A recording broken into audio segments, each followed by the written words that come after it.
dhowaada daawadayaal waa mar kale isku soo noqod wanaagsan waa laga yaabaa daawade inaad maqashay nin lagu magacaabo Cusayr ma wuxuu ahaa nebi si addoon wanaagsan ma wuxuu ahaa addoonkii uu Ilaahay dilay 100 sano kadibna soo nooleeyay ugu dambeyntiina waa maxay been abuurkii ee reer bani Israa'iil ka samaysteen Cusayr su'aalaha iyo kuwa kaleba waxaynu ugu jawaabi doonaa muuqaalka dhexdiisa haddii aad nagu cusub tahay daawade gambaleelka furo si ay kuu soo gaaraan muuqaalada cusub fiidiyowgana like saar asxaabtaadana u sheer garay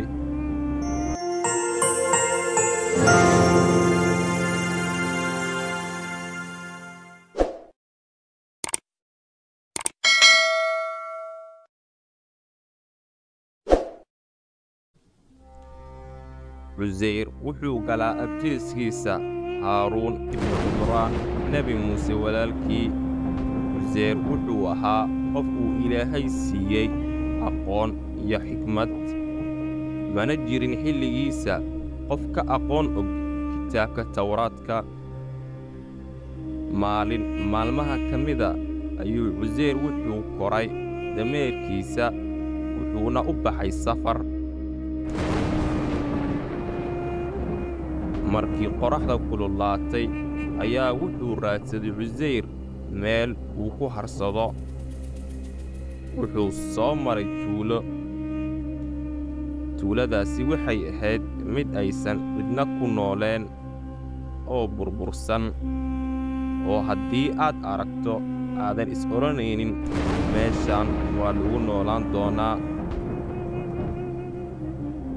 sidaa daraaddeed wuxuu yidhi Cusayr sidee ayuu Ilaahay u soo nooleen karaa tuuladani dhimashadeeda kadib markuu sidaa yidhi Cusayr Ilaahay naftuu ka qaaday 100 sano kadibna wuu soo nooleeyey oo nafta ayaa lagu soo celiyey wuxuu Ilaahay u soo diray Cusayr malag kamida malaa'igta oo isku soo ekeysiiyey bani aadmi wuxuu yidhi malagii meeqa maalmood ayaad ku nagaatay meeshaan wuxuu yidhi Cusayr maalin barkeed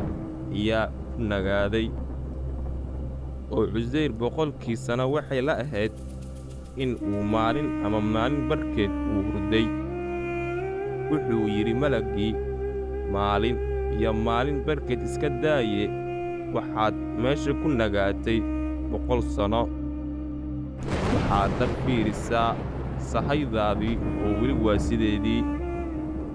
sidoo kale waxaad fiirisaa dameerkaagii sida lafihiisa iyo hilibkiisa la iskugu keenayo markii uu Cusayr uu arkay awoodda Ilaahay Azza wa Jalla wuxuu yidhi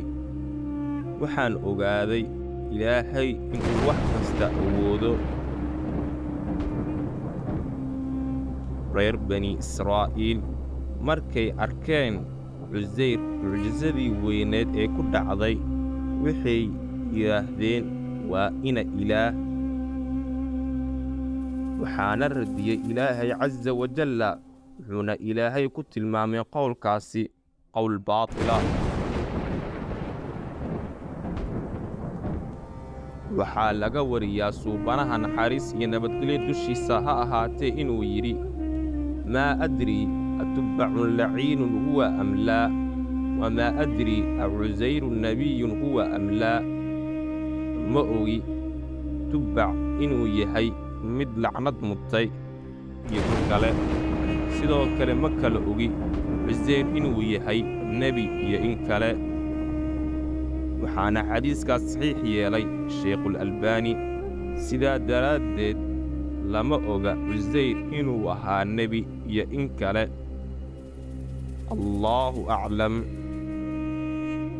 أو كالذي مر على قرية وهي خاوية على عروشها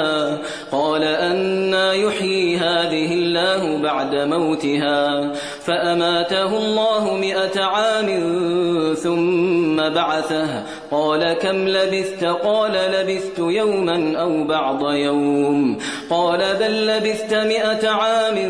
فانظر إلى طعامك وشرابك لم يتسنه وانظر إلى حمارك ولنجعلك آية للناس وانظر إلى العظام كيف ننشزها ثم نكسوها لحما فلما تبين له قال أعلم أن الله على كل شيء قدير.